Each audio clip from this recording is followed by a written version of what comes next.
이건 저희 딸이 가져온 한 인형으로 인해 벌어진 이야기입니다. 몇 년 전 딸아이가 인형을 샀다며 좋아하며 들고 온 날이었습니다. 엄마, 이 인형 너무 예쁘지 않아? 7살 딸, 유진이가 양손에 꼭 끌어안고 있는 인형을 보며 환하게 웃었다. 엄마인 나는 인형을 보자마자 뭔가 꺼림칙한 기분이 들었습니다. 인형은 오래된 앤티크풍의 모습이었습니다. 창백한 도자기 얼굴, 텅 빈 듯한 푸른 눈동자, 어딘가 비뚤어진 미소. 옷은 화려한 드레스를 입고 있었지만 먼지가 내려앉아 있었고 손에는 희미한 붉은 얼룩이 남아 있었다. 이거 어디서 산 거야? 문방구 가게에서 샀어. 주인 할아버지가 빈틈을 내주지 말라 조심하라고 했는데 친구들이 비싸게 받으려고 겁주는 거라고 했어. 나는 불안한 기분을 감추고 딸아이의 머리를 쓰다듬었습니다. 그 순간 인형의 푸른 눈동자가 마치 살아있는 듯 반짝 빛났다. 딸아이는 하루 종일 그 인형과 다른 인형들을 가지고 인형놀이를 하면서 즐기더군요. 저는 탐탁지 않기는 했지만 딸아이가 즐거워하는 모습을 보고 재미있게 놀면 됐지라며 애써 넘기기로 했어요. 다만 집에서 키우던 강아지 몽이는 그 인형이 마음에 안 드는지 인형을 바라보며 짖기에 딸아이가 몽이를 인형이 있는 자기 방에 못 들어오게 한 것이 특기할 일이었습니다. 그날 밤 딸의 방에서 이상한 소리가 들려왔어요. 저는 방문을 열고 딸을 확인했습니다.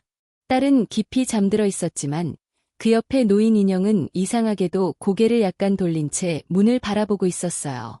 딸이 가지고 자다가 잠들어서 저렇게 되었나 하는 생각과 함께 넘겼습니다. 다음 날 아침 거실에서 강아지 몽이의 비명이 들렸습니다. 몽이야. 딸과 함께 뛰어가 보니 몽이는 한쪽 발을 절뚝이며 구석에서 벌벌 떨고 있었어요.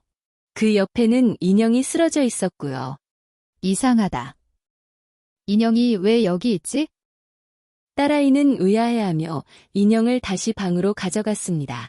하지만 그날 이후 기이한 일들은 점점 심해졌습니다. 어느 밤 저는 식사를 준비하던 중에 실수해서 부엌에서 유리컵을 떨어뜨렸습니다. 깨진 유리 조각을 치우려던 순간 갑자기 뒤에서 이상한 인기척이 느껴졌어요. 제가 뒤를 돌아보자 거기엔 딸아이의 방에 있어야 할 인형이 있었습니다. 처음에는 기겁하며 등골이 서늘해졌지요. 다만 딸아이가 놀다가 안 치운 것인가 하며 마음을 다잡았습니다. 저는 인형을 다시 딸의 방으로 가져갔습니다. 딸아이가 인형을 가지고 들어오는 것을 보고 저에게 말했지요. 인형이 어디 갔나 했는데 엄마가 가져간 거였구나. 아니, 엄만 건드린 적 없어. 이상하네. 인형이 내가 둔 곳이 아니라 자꾸 다른 곳에 있는 것 같아. 엄마가 건드린 것이 아니면 몽이가 건드린 걸까? 저는 몽이가 그 인형을 싫어해서 건드리기는 커녕 그 주위에 가는 것도 싫어하는 것을 알고 있었지만 이유를 몰랐기도 하고 아이가 두려워할 것 같아 그 말을 하지는 않았습니다. 그날 밤 남편이 이상한 소리를 듣고 깼다고 합니다. 낡은 나무 바닥을 긁는 듯한 소리가 들렸다고 합니다. 뭔 소리지? 지혜는 옆에서 자고 있고 몽이가 뭐가 부족해서 그런가? 남편은 제가 잠에서 깨지 않게 하려고 휴대폰을 챙기고 조심스럽게 일어나서 침실 문을 열었다네요. 얼마 전 몽이가 다쳐서 그런지 신경이 쓰여서 잠시 살펴보고 쓰다듬어 주려고 했다네요. 아마도 몽이가 아파서 일어나 낑낑거리며 돌아다닌다고 생각했답니다. 그런데 복도 끝에서 무언가 움직이고 있었다고 합니다. 제가 불길하다고 생각한 그 인형이었습니다.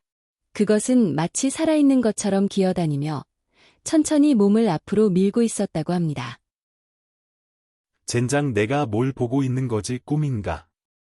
남편은 깜짝 놀라 소리도 지르지 못하고 곧바로 불을 켰지만 인형은 언제 그랬냐는 듯 멀쩡히 바닥에 누워 있었답니다. 마치 딸아이가 가지고 놀다가 깜박하고 거실에 놓아둔 것처럼요. 결국 남편은 피곤해서 든 환각이라 생각하게 되었다네요. 다음 날 유진이의 친구들이 집에 놀러 왔습니다. 유진이의 병설 유치원 친구들인데 1년 넘게 같이 다니며 놀던 친구들이라 서로 집에 놀러 오는 것도 익숙한 데다 아이들의 부모님과도 자주 이야기하는 사이였습니다. 처음에 거실에서 놀 때만 하더라도 보기에 흐뭇하게 즐겁게 잡담하면서 놀더군요. 하지만 이상하게도 딸아이가 인형을 가지고 나와서 자랑하기 시작하자 분위기가 바뀌었습니다. 딸아이의 친구들은 하나같이 인형을 보고 불안해했습니다. 유진아. 저거 보면 기분이 이상해. 무섭게 생겼어. 저거 버리는 게 좋을 것 같아. 다들 하나같이 그 인형에 대한 평이 좋지 않았습니다. 물론 평소라면 본인의 마음에 드는 것에 대해 뭐라고 하면 화를 내는 딸아이도 뭔가 느낀 것이 있는지 별말을 하지는 않았습니다. 단지 아직까지는 마음에 드는 인형인지 버린다는 소리는 안 하더군요.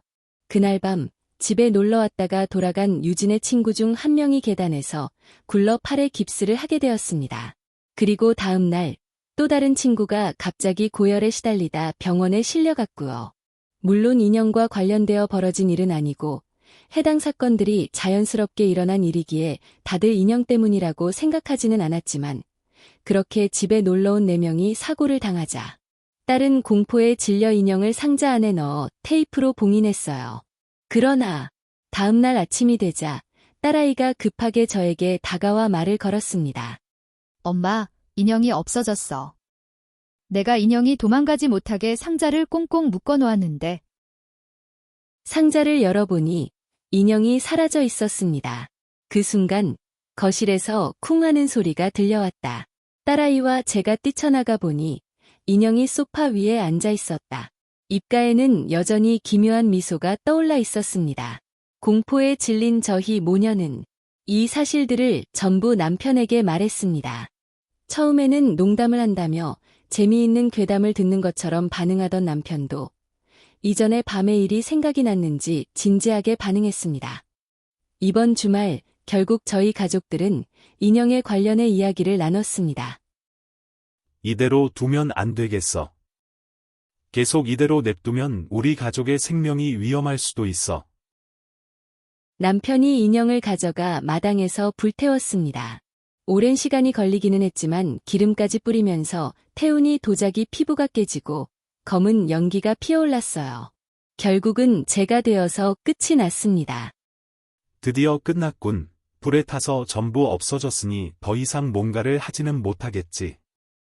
저희는 일이 끝난 것으로 생각하고 마음을 놓고 편히 일상을 보냈습니다. 그러나 그날 밤 저는 꿈을 꾸었습니다. 꿈속에서 끔찍하게 녹아내린 인형이 타버린 얼굴로 저를 바라보며 속삭였습니다. 불태운다고 끝날 것 같아? 저는 비명을 지르며 깨어났어요. 그 순간 거실에서 불길이 치솟았습니다. 화재 경보가 울렸고 저는 가족들을 챙기고 소방서에 신고를 했습니다. 이후 저희 가족은 간신히 집에서 빠져나왔어요. 망연한 얼굴로 저희 집이 타는 것을 보고 있던 그때 불길 속에서 새까맣게 타 반쯤 녹아내린 인형이 웃고 있었습니다. 그리고 그 인형의 눈에서 검은 눈물이 흘러내리며 말했습니다. 이제 내가 당한 만큼 돌려줄 거야.